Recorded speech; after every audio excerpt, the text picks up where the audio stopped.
welcome to Abhivakti India's Future Classroom. In today's episode, we are going to study about syllogism. The problems on syllogism are solved by three methods. First method is 150 method. Second method is Venn diagram method. And third method is analytical method. दोस्तों 150 method यह सबसे आसान method है जिसके कारण हम बहुत आसानी से सिलोगिज्म के प्रॉब्लम सॉल्व कर सकते हैं। परंतु इस मेथड का अपना एक ड्रॉबैक है, वो यह है कि पॉसिबिलिटी के अगर क्वेश्चन पूछे जाए तो वह 150 के मेथड से सॉल्व नहीं कर सकते। We cannot solve the problems of possibility with the help of 150 method, for which we require to take the help of Venn diagram। हमें Venn diagram की मदद लेना जरूरी होता है। तीसरी है analytical method, but most of us find it little bit difficult as compared to Venn diagram and the 150 method। तो 150 मेथड तो इजीएस्ट है, सबसे अच्छी है, आसान है, कंफ्यूजन नहीं होता उसमें कुछ। परंतु जब पॉसिबिलिटी के क्वेश्चन होंगे तो 150 किसी भी तरह से काम में नहीं आती, हमें वेन डायग्राम का उपयोग करना पड़ता है। चलिए हम आगे इन दोनों मेथड का उपयोग करके 150 और वेन डायग्राम का उपयोग करते हुए प्रॉब्लम्स को हल करेंगे। तो सबसे पहले हम वेन डायग्राम्स के बारे में जानकारी लेंगे कि वेन डायग्राम से सॉल्व करते समय किस तरह से विचार किया जाता है। सिलोगिज्म में चार प्रकार के स्टेटमेंट्स होते हैं। एक होता है some A are B type का, दूसरा होता है all A are B type का, तीसरा होता है some A are not B का, और चौथा होता है all A are not B का। जब हम कहते हैं सम ए आर बी तो हम उसे इस तरह से ड्रॉ करते हैं। यह जो कॉमन पोर्शन होता है वह हमें बताता है कि some A are B, this is A and this is B. तो इससे पता चलता है कि some A are B, this is the common part of A set and B set. A and B are nothing but the set. हमने set theory पढ़ी हुई है, उस सेट थियरी पर ही यह सारा निर्धारित है।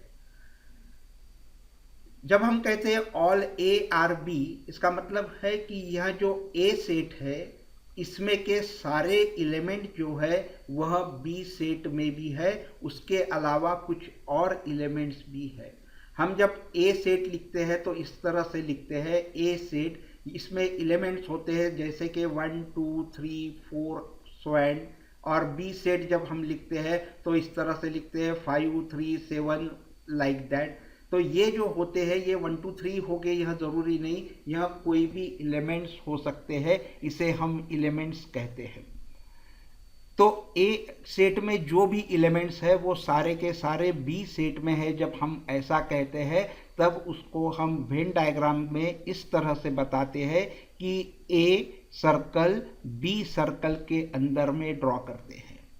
जब हम कहते हैं कि some A are not B, A set में जो भी एलिमेंट्स है उसमें से कुछ एलिमेंट्स बी सेट में नहीं है, तब हम दर्शाते हुए इस तरह से दर्शाते हैं कि सम ए, यानी इसमें का ए में का कुछ पार्ट बी में नहीं है, वह अलग है। All A are not B, जो ए में एलिमेंट्स है वो बी में कतई नहीं है, दोनों भी अलग अलग है। और इसे हम बताते समय एक लाइन ड्रॉ करके क्रॉस करते हैं, इसका मतलब ए और बी ये डिसजॉइंट सेट्स है। तो ए और बी दोनों सेट एक दूसरे से अलग है। जैसे हम बताएंगे कि ए में एलिमेंट्स है 2 3 7 9 और बी में इस सेट में एलिमेंट्स है 1 5 8 10। अब हमें पता चलता है कि ए के सेट से 2 3 7 9 और बी के सेट्स है 1, 5, 8, 9, दोनों भी एक दूसरे से अलग अलग है और ऐसे सेट्स को हम कहते हैं डिसजॉइंट सेट्स। दोनों एक दूसरे से अलग, दोनों में कोई भी कोरिलेशन नहीं है। इसमें कुछ पार्ट में कोरिलेशन नहीं है, इसमें कुछ पार्ट सेम है और इसमें पूरे ए में जो एलिमेंट्स है वो बी में है। चलिए अब हम इसके बारे में एक एक के बारे में जानकारी लेते हैं। यहाँ दो स्टेटमेंट दिए गए हैं, सम ए आर बी और दूसरा स्टेटमेंट है सम बी आर सी। तो हम इसे इस तरह से वेन डायग्राम में बताएंगे, this is a A set and this is a B set, some A are B, इसका मतलब यह जो कॉमन पार्ट है ये दोनों ए और बी सेट के लिए कॉमन है। इसका मतलब ये यहाँ जो एलिमेंट्स लिखे हुए हैं वह ए सेट में भी है और बी सेट में भी है। दूसरा स्टेटमेंट है सम बी आर सी, तो ये बी सेट है और ये सी सेट है, तो ये दोनों एक दूसरे पे ओवरलैप होते हैं। इसका मतलब इसका यह पार्ट जो है ये दोनों के लिए कॉमन है, बी में भी है और सी में भी है। तो चलिए इस पे से हमने ये दो कंक्लूजन ड्रॉ किए हैं। अब ये दोनों कंक्लूजन सही है या गलत है ये हमें बताना है। सम बी आर ए, हमें पता है सम ए आर बी, तो यह भी है कि सम बी आर ए, यह सही बात है क्योंकि ए और बी ओवरलैप हो रहे, तो यह जो पार्ट है यह ए में भी है और बी में भी है। ए का पार्ट बी में है, बी का पार्ट ए में है, तो this statement is true that some B are A. दूसरा कंक्लूजन है some A are B. Some A are B हमें तो फिगर में दिख रहा है कि सम ए आर बी ये पार्ट कॉमन है, तो यहाँ तो सही कंक्लूजन है, परंतु ध्यान में रखिए कि जब statement some A are B है और यह स्टेटमेंट जैसे के वैसे यहाँ उतारा है जिसे हम कहते हैं रीस्टेटमेंट, और जब कंक्लूजन यह रीस्टेटमेंट होता है तो हम उसे ट्रू नहीं मानते, उसे हम गलत मानते हैं और इसीलिए हम कहेंगे कि this statement does not follow. Conclusion 1 follows, 2 does not follow. तो ध्यान में रखिए कि जब रीस्टेटमेंट होगा, कोई भी स्टेटमेंट वैसे के वैसे कंक्लूजन में उतारा गया होगा, तो ऐसे रीस्टेटमेंट को हम अनट्रू कहते हैं, उसे हम वैलिड नहीं कहते। चलिए अब दूसरा उदाहरण देखते हैं कि सम ए आर बी यह एक स्टेटमेंट है और सम बी आर सी यह दूसरा स्टेटमेंट है। हम वेन डायग्राम से इसे ऐसे बताएंगे कि सम ए आर बी यानी ए का कुछ पार्ट और बी का कुछ पार्ट दोनों कॉमन है। उसी तरह से बी आर सी, तो B some B are C, तो बी का कुछ पार्ट और सी का कुछ पार्ट ओवरलैप हो रहा है। यह हमें बताता है कि some A are B and some B are C. अभी हमने कुछ कंक्लूजन ड्रॉ किए हैं, तो पहला कंक्लूजन है कि some A are not B. अब हम अगर वेन डायग्राम की तरफ देखेंगे तो हमें पता चलता है कि ये ए और ये बी का ये जो पार्ट है ये तो कॉमन है, लेकिन यह जो पार्ट है बचा हुआ यह तो एक दूसरे से अलग है। Some A are not B यह तो ट्रू होगा, लेकिन हमें यह पता नहीं है कि यह ए आर नॉट बी, क्योंकि इसके बारे में स्टेटमेंट में कुछ भी कहा हुआ नहीं है। ए का यह बचा हुआ पार्ट और बी का यह बचा हुआ पार्ट, इसके बारे में स्टेटमेंट में कुछ भी कहा नहीं है, तो हमें पता नहीं है कि ये सेम है या अलग अलग है। उदाहरण के तौर पे हम देखते हैं कि A is a set that contains the elements 2, 5, 7, 9 and so on, और B is a set that contains the elements 2, 5, 7, 9 and so on. अभी ये 2, 5, 7, 9 और 2, 5, 7, 9 यह तो कॉमन पार्ट हो गया, अब यह जो बचा हुआ पार्ट है इसके बारे में हमें कुछ पता नहीं है। एलिमेंट्स कौन से हैं ए सेट के और बी सेट के हमें कुछ पता हो नहीं। अब इस पार्ट के बारे में हमें कुछ पता नहीं तो हम कैसे कह सकते हैं कि some A are not B, वह हो भी सकते हैं नहीं भी हो सकते। उदाहरण देखिए, समझो मैंने यहाँ पे 1 ले लिया और यहाँ पे भी 1 होगा, तो फिर क्या होगा, यह पार्ट भी इक्वल हो जाएगा। यहाँ पे हमने 2 3 ले लिया, यहाँ पर भी 3 ले लिया, तो ये दोनों भी इक्वल हो गए, कॉमन हो गए। तो हमें इस पार्ट के बारे में कुछ भी पता नहीं। यह ऐसे भी हो सकता है, यह 10 है तो यह 11 होगा, यह 15 है तो यह 17 होगा, अलग भी हो सकता है और सेम भी हो सकता है। तो इसके बारे में हम कुछ भी नहीं कह सकते। यह ट्रू भी हो सकता है और गलत भी हो सकता है। तो जब इस तरह से अनसर्टेनिटी हो तो उस कंक्लूजन को हम अनट्रू कहते हैं, उसे हम वैलिड नहीं कहते। It does not follow. अब दूसरा देखिए, इसमें हम एक शब्द ऐड कर देते हैं, possibility. Some A are not B is a possibility. अब इसमें हमने ऐड कर दिया। अब हमें पूछा जा रहा है कि क्या ऐसी पॉसिबिलिटी हो सकती है, तो हमने कहा कि यहाँ देखा कि ऐसी पॉसिबिलिटी हो सकती है, ये 1 होगा, ये 1 होगा, ये 3 होगा, ये 3 होगा, बाकी के एलिमेंट में भी कुछ एलिमेंट सेम हो सकते हैं, तो यह पॉसिबिलिटी हो सकती है। लेकिन जब हमें वेन डायग्राम में देखना है कि क्या some A are not B, तो हम किस तरह से बताते, A are not B some A इस तरह से करके क्रॉस करते हैं, इस तरह से करके क्रॉस करते हैं। ये दर्शाता है कि some A are not B, कुछ पार्ट ए और बी का अलग अलग है। तो क्या ये पॉसिबिलिटी है, तो हमने ये पॉसिबिलिटी वेन डायग्राम में ड्रॉ कर दी। तो यह ड्रॉ करने के बाद हमें यह देखना है कि स्टेटमेंट पे तो कुछ असर नहीं होता। तो देखिए, स्टेटमेंट कहता है कि सम ए आर बी, तो सम ए आर बी अभी भी दिख रहा है, some A are B, and some B are C अभी भी दिख रहा है, सम बी आर सी। तो हमने some A are not B draw करने से हमारे ओरिजिनल स्टेटमेंट्स पे कोई भी असर नहीं हुआ, तो हम कह सकते हैं कि ये पॉसिबिलिटी है। तो some A are not B is a possibility.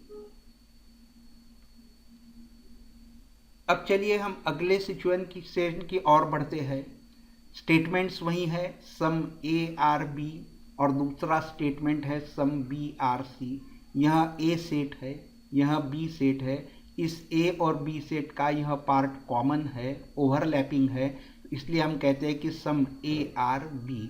दूसरा स्टेटमेंट है सम बी आर सी, तो हमने ये दोनों का पार्ट कॉमन बना दिया और बताया कि सम बी आर सी। अब कंक्लूजन है some A are C, some A are सी।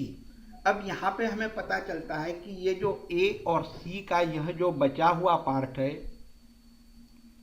यह इसमें से कुछ एलिमेंट्स सेम होंगे या नहीं भी होंगे, क्योंकि इसके बारे में हमें कुछ बताया नहीं गया। तो यह जो पार्ट है, इसमें के जो भी एलिमेंट होंगे और यहाँ के जो भी एलिमेंट होंगे वो सेम हो भी सकते हैं या नहीं भी हो सकते हैं। हमें डाउट है, यहाँ सही भी हो सकता है या गलत भी हो सकता है। और जिस समय इस तरह से अनसर्टेनिटी होगी तो हम उस कंक्लूजन को गलत कहते हैं, वह वैलिड नहीं होती, उसे वैलिड नहीं कहेंगे, वह अनवैलिड हो जाएगी। और दूसरा कंक्लूजन है नो ए इज सी। अब ए और सी ये दो सेट्स है। अब ए का यह जो पार्ट है और सी का जो पार्ट है, यह नो ए इज सी कह रहे हैं हम। तो इसके बारे में हमें एलिमेंट्स के बारे में पता ही नहीं है, वो एक भी हो सकते हैं या अलग अलग भी हो सकते हैं, टोटली डिसजॉइंट सेट्स भी हो सकते हैं। तो एक दूसरे से किसी भी तरह से कोरिलेशन में नहीं होंगे। तो यह हम कह नहीं सकते कि ये नो ए इज सी एक भी होंगे या अलग अलग भी होंगे, भिन्न एलिमेंट भी होंगे या तो सेम एलिमेंट भी होंगे। इसलिए हमें कंफ्यूजन है, यह सही भी हो सकता है या गलत भी हो सकता है। और जब इस तरह से कंफ्यूजन होगा तो हम उस कंक्लूजन को इनवैलिड कहते हैं। अब यहाँ पे दोनों भी इनवैलिड हो गए। अब जब दोनों कंक्लूजन इनवैलिड हो गए तो हमें दोनों कंक्लूजन को अच्छे से देखना है। अब यहाँ पे हम देखते हैं कि यह सम से शुरू हुआ है और यह नो से शुरू हुआ है। इसका सब्जेक्ट ए है और यहाँ पर भी सब्जेक्ट ए है। यहाँ प्रेडिकेट सी है और यहाँ पर प्रेडिकेट सी है। अब सब्जेक्ट सेम है, प्रेडिकेट सेम है और दोनों का कॉम्बिनेशन सम और नो का है, तो ऐसे समय हमें यह चेक करना है कि आइदर और की पॉसिबल संभावना तो नहीं है, आइदर 1 और 2 इसकी तो संभावना नहीं है। देखिए हम कह रहे हैं कि सम ए आर सी, तो कुछ ए सी हो सकते हैं, पॉसिबिलिटीज देयर, यह हो सकते हैं। नो ए इज सी, यह भी हो सकता है, बराबर है। तो यह आइदर 1, अब अगर ये करेक्ट होगा तो यह गलत होगा, क्योंकि सम ए आर सी, कुछ ए और सी के एलिमेंट सेम हो गए, तो नो ए इज सी तो गलत हो जाएगा। और अगर यह सही हो गया तो यह गलत हो जाएगा, क्योंकि नो ए और सी के एलिमेंट्स अलग अलग हो जाए तो वो सम ए आर सी नहीं हो सकता। तो एक करेक्ट होगा तो दूसरा नहीं होगा, दूसरा करेक्ट होगा तो पहला नहीं होगा। तो इस समय हम कहते हैं कि आइदर 1 इज वैलिड और द 2 इज वैलिड। तो इस पे से एक नियम ध्यान में रखिए, वह नियम है कि if the conclusion is a combination of some and no, if the conclusion is a combination of sum and no with common subject and common predicate, then it will be a case of either or। हरदम ध्यान में रखिए कि अगर दो conclusion दिए हुए हैं और उन दो कंक्लूजन में एक सम है और एक नो है और दोनों के एक सब्जेक्ट और ऑब्जेक्ट सेम है, तो वह आइदर 1 और आइदर 2 की ही संभावना होती है। तो वह होगा करेक्ट आइदर 1 और आइदर 2। अब चलिए अगले सिचुएशन को देखते हैं। स्टेटमेंट्स वही है कि सम ए आर बी और यहाँ पे स्टेटमेंट्स है some B are C.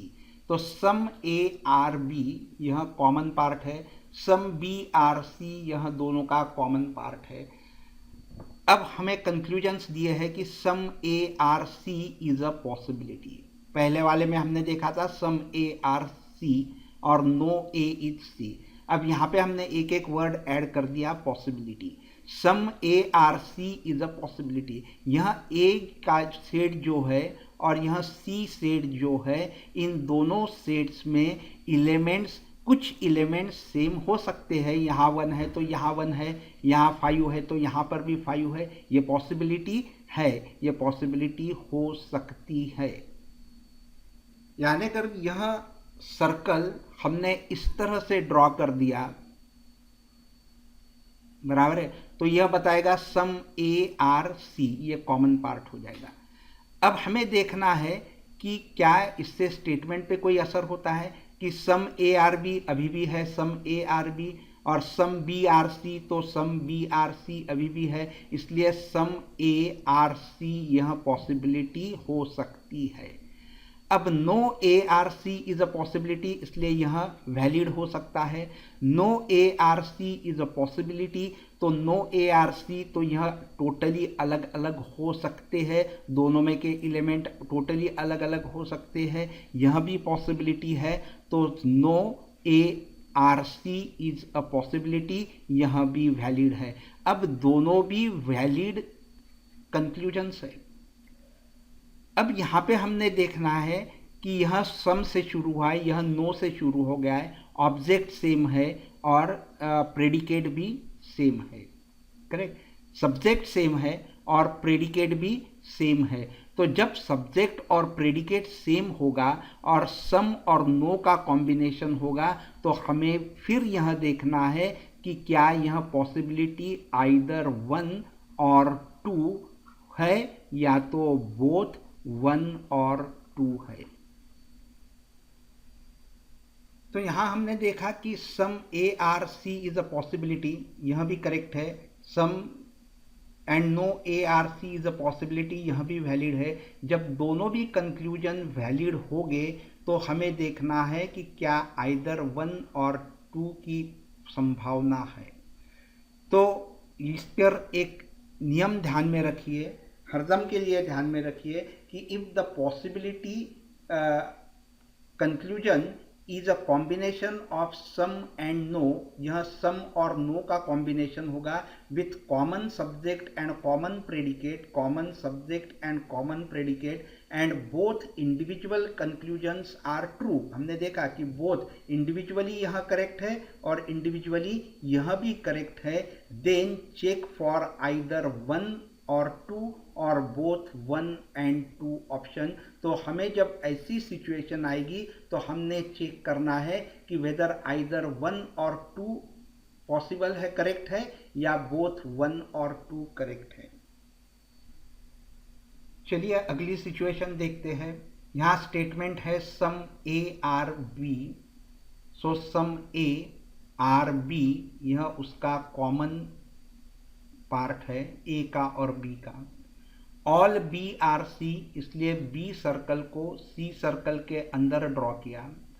And no C are D, तो नो सी और डी, तो डी अलग से बनाया और दोनों के बीच में क्रॉस कर दिया। इसका मतलब सी और डी यह डिसजॉइंट सेट्स है, एक दूसरे से भिन्न है। इसका मतलब सी के एलिमेंट्स और डी के एलिमेंट्स टोटली डिफरेंट है। अब चलिए कंक्लूजन देखते हैं। Some C R A, some C are A. अब यहां पे सम सी आर ए कहा है तो सी के जो एलिमेंट्स है ये पूरे और बी के एलिमेंट है ये यहां पे कॉमन है। तो सी वाला जो सेट है यह बी के साथ बी कंबाइन हुआ है और उसके साथ कॉमन है, इसलिए हम कह सकते हैं कि सम सी आर ए। अब अगला कंक्लूजन देखिए, नो बी इज डी। अब यह जो बी सेट है वो सी सेट के अंदर है और सी और डी यह डिसजॉइंट सेट है। इसका मतलब सी के जो सारे एलिमेंट्स है वह डी से भिन्न है, अलग अलग है।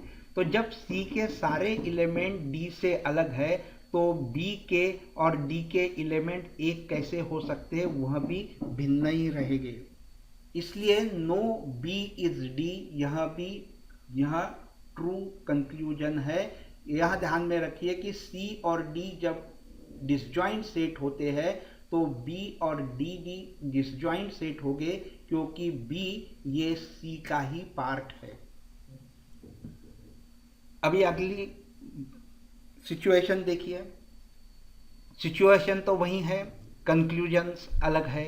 Some A are not B, हमें पता है सम ए आर बी, यह जो ए का पार्ट है और बी का पार्ट है वह कॉमन है, इसलिए दोनों एक दूसरे से ओवरलैप कर रहे हैं। लेकिन सम ए आर नॉट बी, तो हमें लगेगा कि ये बी का यह ए का जो यह पार्ट है और ये बी का ये जो पार्ट है यह दोनों एक नहीं होंगे, are not B, A are not B some A. तो हम यह नहीं कह सकते क्योंकि इस पार्ट में कौन से एलिमेंट है हमें पता नहीं। हमें यह बताया गया है कि कुछ एलिमेंट्स ए के और कुछ एलिमेंट्स बी के कॉमन है, लेकिन उसके अलावा जो बचे हुए हैं उसमें भी कुछ कॉमन हो सकते हैं, नहीं भी हो सकते हैं, हमें पता नहीं है। उदाहरण के लिए ए यह एक सेट है, उसमें एलिमेंट्स है 1 2 और आगे और एलिमेंट्स है कुछ। बी यह सेट है जिसमें है 1 2 और आगे कुछ एलिमेंट्स है। अब यह 1 2 वाला पार्ट तो कॉमन हमें बता ही दिया है, यह बता दिया है, लेकिन जो बचा हुआ पार्ट है इसमें भी कुछ कॉमन हो सकते हैं। तो वो अगर कॉमन हो गए तो some A are not B, A all भी कॉमन हो सकते हैं। यह फिर से होगा 3 4 5 6, तो यह भी हो जाएगा 3 4 5 6, यह सारे भी कॉमन हो सकते हैं। तो हम नहीं कह सकते कि some A are not B यह सही भी हो सकता है या गलत भी हो सकता है। इसीलिए जब इस तरह का कंफ्यूजन होगा तो उस कंक्लूजन को हम वैलिड नहीं कहते। अब अगला कंक्लूजन देखिए, some A are not B is a possibility. हमने एक शब्द जोड़ दिया possibility, some A are not B is a possibility. हमने अब यहां पर नॉट की संभावना ड्रॉ कर दी। अब जब हम सम ए, कुछ पार्ट ए का और बी का कुछ पार्ट सेम नहीं है, ये हमको बताना है, तो हमने वहां ड्रॉ कर दिया वेन डायग्राम में। तो ये ड्रॉ करने के बाद हमें देखना है कि स्टेटमेंट पे तो कुछ असर होता है या नहीं। तो पहला स्टेटमेंट है सम ए आर बी, तो अभी भी सम ए आर बी है।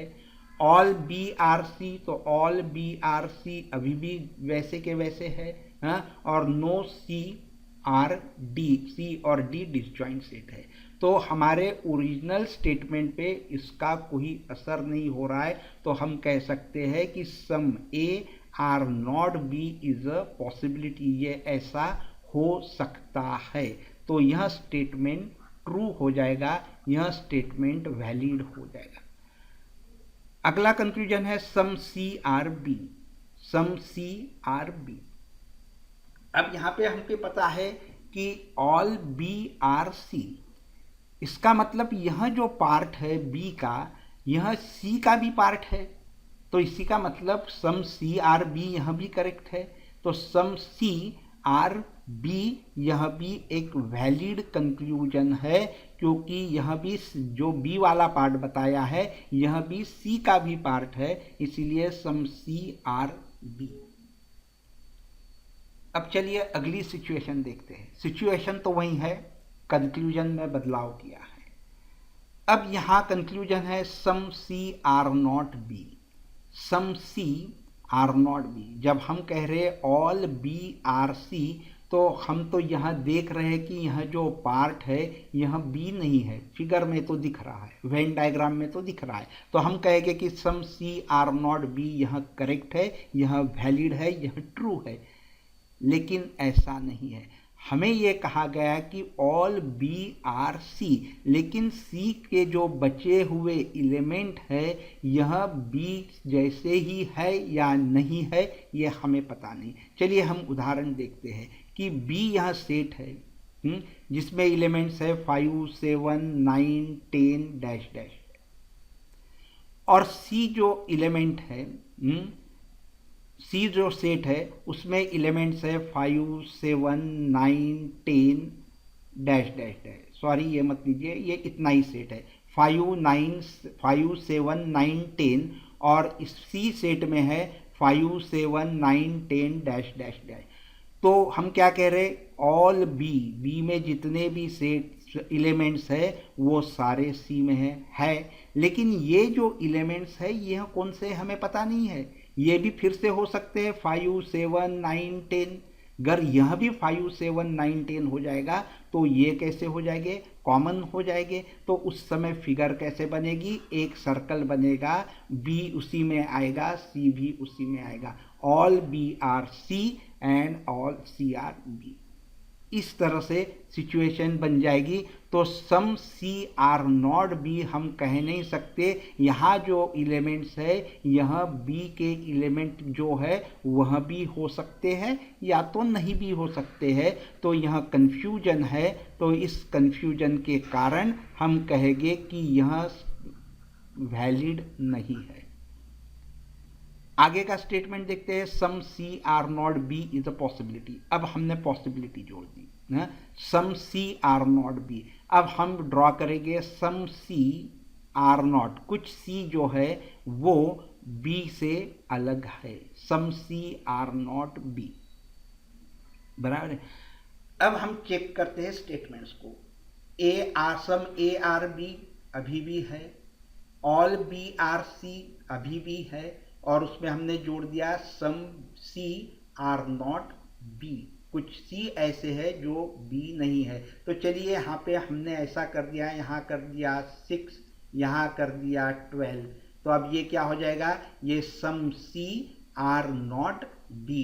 तो यह भी पॉसिबिलिटी हो सकती है, यह संभावना हो सकती है, तो यह स्टेटमेंट हो जाएगा ट्रू स्टेटमेंट। अब चलिए अगली सिचुएशन की ओर। स्टेटमेंट है ऑल ए आर बी, उसे हमने ड्रॉ किया, all A are B, A inside the circle of B. अब कंक्लूजन पूछा है all B are A, all B are A. अब क्या यह पॉसिबल है? दिख तो रहा है कि यह ऑल बी आर ए नहीं है, क्योंकि यह जो है यह बी से अलग है, फिगर में दिख रहा है हमें। वेन डायग्राम बता रही है कि यह जो पार्ट है यह ए से अलग है, लेकिन हमें यहाँ के जो एलिमेंट्स है उसके बारे में कुछ भी पता नहीं है। समझो ए के एलिमेंट है 1 2 3 4 5, बराबर है, और बी के जो बचे हुए, जो ये तो कॉमन एलिमेंट हो गए और बी के, अब जो बचे हुए एलिमेंट है यह भी 1 2 3 4 5 ही हो गए। तो फिर क्या सिचुएशन होगी? फिर ये ऑल बी आर ए, तो उस समय हमारी स्थिति हो जाएगी ए और बी एक ही सर्कल में आ जाएंगे। तो यह जो बचे हुए एलिमेंट्स है यह हमें पता नहीं है, इसलिए हम कह नहीं सकते कि ऑल बी आर ए, यह हम कह नहीं सकते। यह हो भी सकता है, नहीं भी हो सकता है, तो यह कंफ्यूजन है, इसलिए यह कंक्लूजन वैलिड नहीं होगा। अब चलिए इसके साथ हम एक पॉसिबिलिटी जोड़ देते हैं कि all B are A is a possibility. All B are A is a possibility हमने बता दिया किस तरह से पॉसिबिलिटी होगी। यह 1 2 3 4 5 है, बचे हुए एलिमेंट भी 1 2 3 4 5 है, तो all B are A is a possibility. यह पॉसिबिलिटी हो सकती है, दोनों भी एक ही सर्कल में आ जाएंगे। Individually all B are A invalid, but it is a possibility, ये हो सकता है, so that possibility is valid. तो यहां हम कह सकते हैं कि if the statements are positive and a positive possibility is asked in the conclusion, then it will be always true. यहां ध्यान में रख लीजिए, अपने माइंड में फिक्स कर दीजिए कि अगर स्टेटमेंट पॉजिटिव होगा, इफ द स्टेटमेंट्स, एक स्टेटमेंट या दो स्टेटमेंट जिसको हम कंबाइन कर रहे हैं, ये स्टेटमेंट्स अगर पॉजिटिव हो गए और पॉजिटिव पॉसिबिलिटी पूछी है all, this is a positive possibility, and if the possibility is positive then the conclusion will be always true. उसके तरफ सोचना देखने की जरूरत नहीं है, इतना ही देखना है कि क्या स्टेटमेंट पॉजिटिव है और पॉसिबिलिटी भी पॉजिटिव है, then yes it is true. अभी अगली सिचुएशन को देखते हैं कि स्टेटमेंट है सम ए आर बी। यहां हमने ड्रॉ कर दिया सम ए आर बी, यह कॉमन पार्ट हो गया। All B are C, B circle C के अंदर बता दिया, all B are C. Conclusion है some A are not C, some A are not C. यह जो पार्ट है यह ए का, यह पार्ट तो ए और सी का कॉमन है, some A are C some A are B, लेकिन यह जो पार्ट है और यह जो पार्ट है ये ए और सी अलग अलग है, ऐसा इस कंक्लूजन का कहना है। This two remaining are the disjoint set.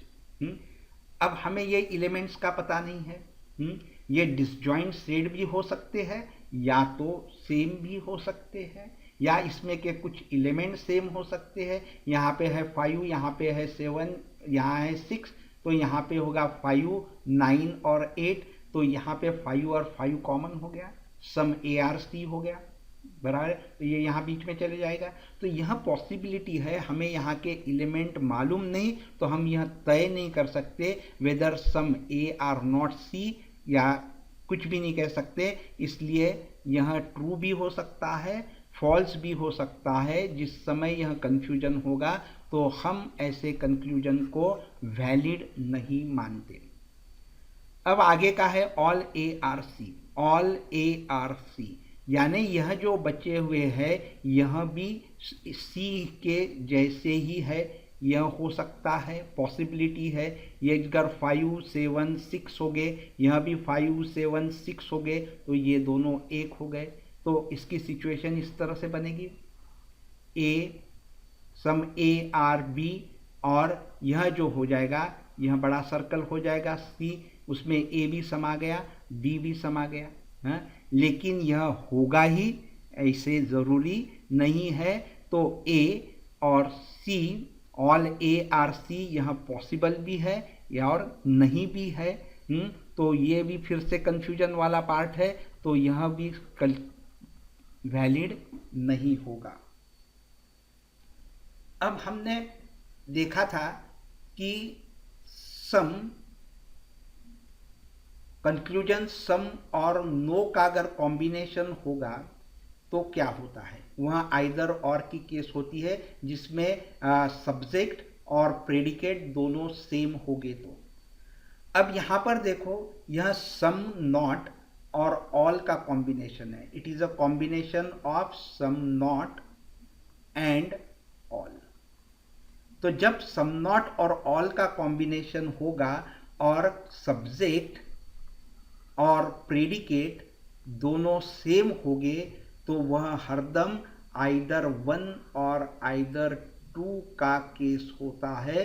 तो उसमें आंसर आएगा हरदम आइदर 1 और 2। यह भी ध्यान में रखिए कि सम नॉट और ऑल का अगर कॉम्बिनेशन कंक्लूजन में होगा और सब्जेक्ट और प्रेडिकेट अगर दोनों सेम होंगे तो it will be a case of either 1 और 2। अब सिचुएशन तो वही है, सिर्फ हमने क्या किया है, एक शब्द ऐड कर दिया है, पॉसिबिलिटी।